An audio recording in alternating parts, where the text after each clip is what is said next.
Alors,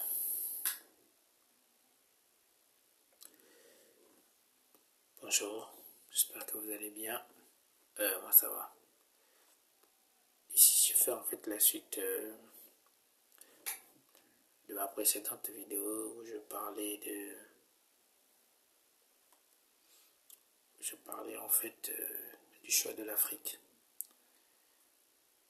L'Afrique a la chance d'avoir un continent très jeune, où presque près de la moitié de la population a entre 25 et 35 ans.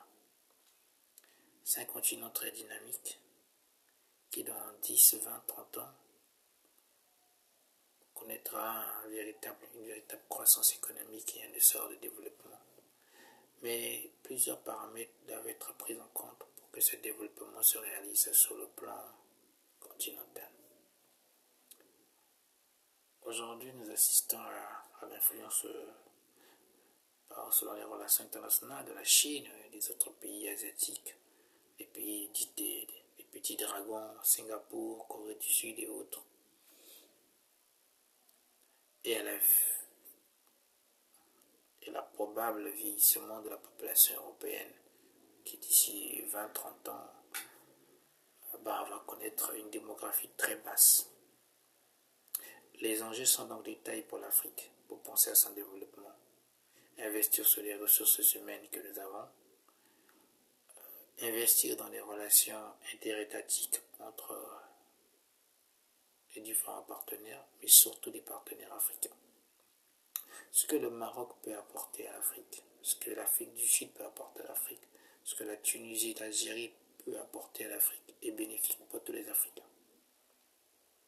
Donc il est important pour les Africains en fait de resserrer les liens. Dans les années précédentes, il y a eu une convention qu'on a appelée le NEPAD, qui avait été initiée par l'ancien président sénégalais Abdoulaye Wade, qui parlait de nouvelles économies, programme, je crois c'est ça. Nouvelle économique, pour un programme de développement, c'était ça. Mais est-ce qu'aujourd'hui on parle encore du NEPAD? Non. On ne parle plus du NEPAD aujourd'hui, ça a été abandonné. Alors c'était un point de départ une base sur laquelle on pouvait travailler pour une meilleure inclusion financière, une meilleure inclusion économique de développement entre nous. Là nous sommes maintenant sur la ZLEC. Je pense que les chefs d'État africains, quand ils prennent des décisions au niveau de l'Union africaine, doivent normalement beaucoup consulter les Africains. Parce que c'est important en fait que nous Africains, le peuple, soyons consultés dans ce qui concerne toutes ces décisions en fait. Ces choses ne peuvent pas seulement se décider du point de vue du Parlement, mais aussi se décider sur les champs de la rue. Aujourd'hui, si tu poses la question à beaucoup de citoyens dans les villes africaines, qu'est-ce qu'ils attendent de la ZLEC? C'est quoi la ZLEC? Vous serez surpris que beaucoup de gens ne vous répondent pas tout simplement parce que ça ne leur dit pas grand-chose.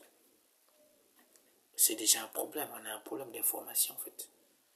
Alors, tout le monde devait savoir c'est quoi une zone de libre-échange et en quoi ça doit être bénéfique. Voilà un peu un point sur lequel j'avais envie de parler parce que ce que j'aimerais en fait c'est que ce que nous souhaitons tous Africains, un dépassement de fonction, un véritable développement. La Chine peut apporter autant d'investissements qu'il faut, et les autres pays aussi, mais la majeure partie, la plus grande responsabilité en fait repose entre nos mains, à nous Africains en fait, de prendre en fait une meilleure vision en fait pour accomplir cela en fait. Il est important que nous tenons compte de ça en fait. J'en parlerai plus en détail dans ma prochaine vidéo.